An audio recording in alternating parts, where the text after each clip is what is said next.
Hello everyone, welcome back to the channel with another episode in BWAPP series. Specifically, in today's video, we are going to continue our SQL injection with different methods.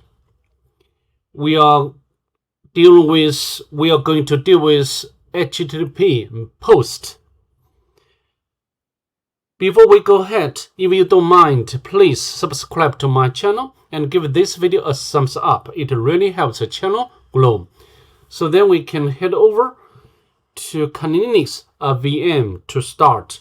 We can input username B and password BUG and click the button to log in. And we can, make sure current level is low, and then we can choose the module or bug we need to do in this video. Yeah, this one. So I think for the later part, you can see difference between this one and this one, right?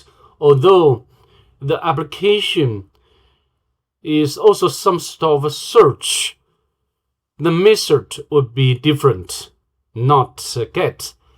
And this case should be post. We can click hack button. So here we can input some keyword or character to search movie. So all movies which contains H or keyword will be returned and displayed on this page, this table.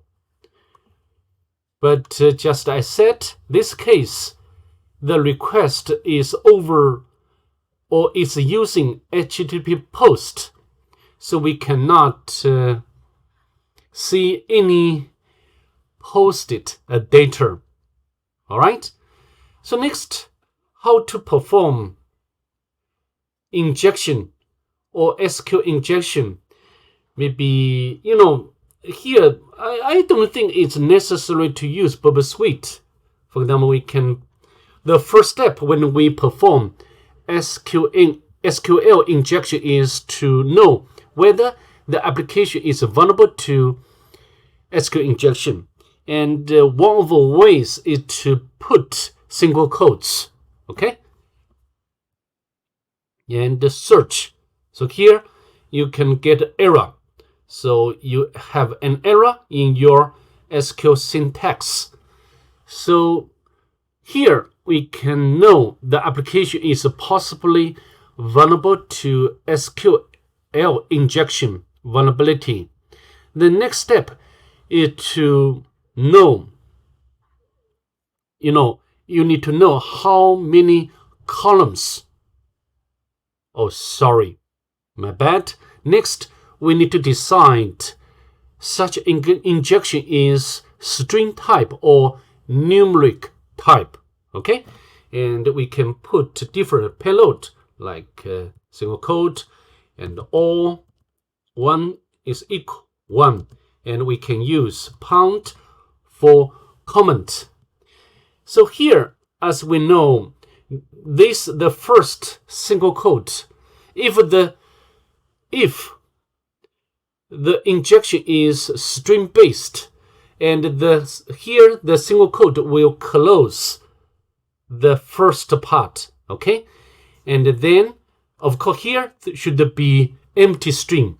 Next is all, this is the logic operator, and 1 is equal 1. The result will be always true, okay? So the entire result would be true, okay? So now we can search and we can get all result. So this means possibly maybe we can put another, we can put like all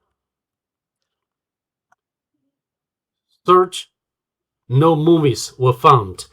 So again, this confirms injection should be string type or string context, in other words. So the third step is to know how many columns are involved in query statement. And to do that, or to get such piece of information, we need to utilize order by statement. Okay, let me show you. We can use single quotes and order by, and we can put like 100.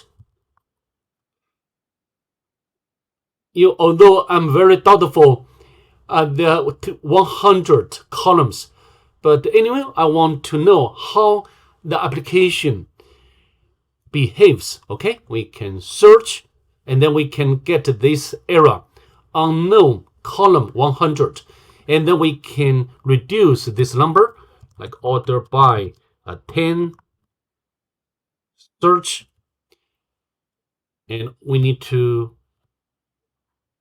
continue such decrease. So order by like 7, search. So this time no error.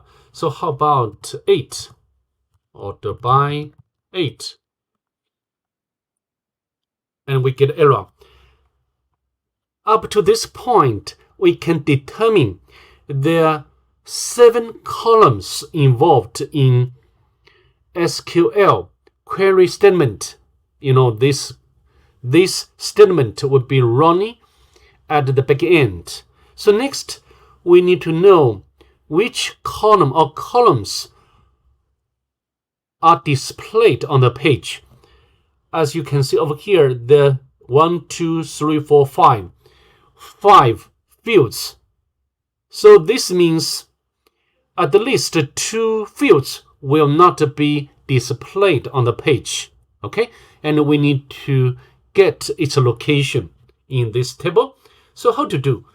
We can make use of another SQL statement, which is ulim select. Okay, so we can put ulim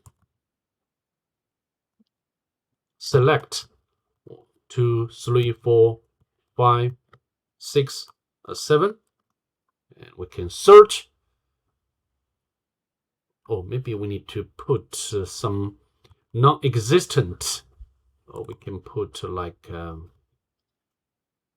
age, or sorry, not ulim, and search. So you can see, the first part, there will be no movie matching the first part. I mean, the part before ulim select. And here you can see 2, 3, 5, 4 are displayed on the page, or specifically in this table. So now we need to, so next step, we need to retrieve information from the database. And you can retrieve database name, you can retrieve current user name. Also, if you want, you can take advantage of information schema database. This is default database of MySQL. Okay, but I'm not going to spend much time to do the last part. I just want to show you how to retrieve like a database name and the username, and how to do. And we can, for example, here database. This is a built-in function of MySQL. So also we want to retrieve current user name and search, and then we can get username and database name. All right, and the next, very similar to this module, this one. I don't think it's very easy to perform SQL injection at the medium secret level. Maybe we can, turn on the intercept option and to know which file is responsible for this level. Yes, this one. So then we can go to BWAPP and to get out this file, SQL 6. Okay, and more. So here, the medium security level is using this function, and we can copy and locate this function in the file function. Okay, function definition. We can find the definition of this function in this file. Okay, and at this line or on this line, and we can get out more 204. All right, so this one, and the function which makes a real sanitization is this one, at slash. Although maybe we can change character set of database, and can perform SQL injection, but I don't think it's a normal way or normal approach to perform. Okay, so also we cannot perform SQL injection at a high security level. With that being said, that's pretty much it. I'd like to see you in the next one. Bye. Have a good day, please.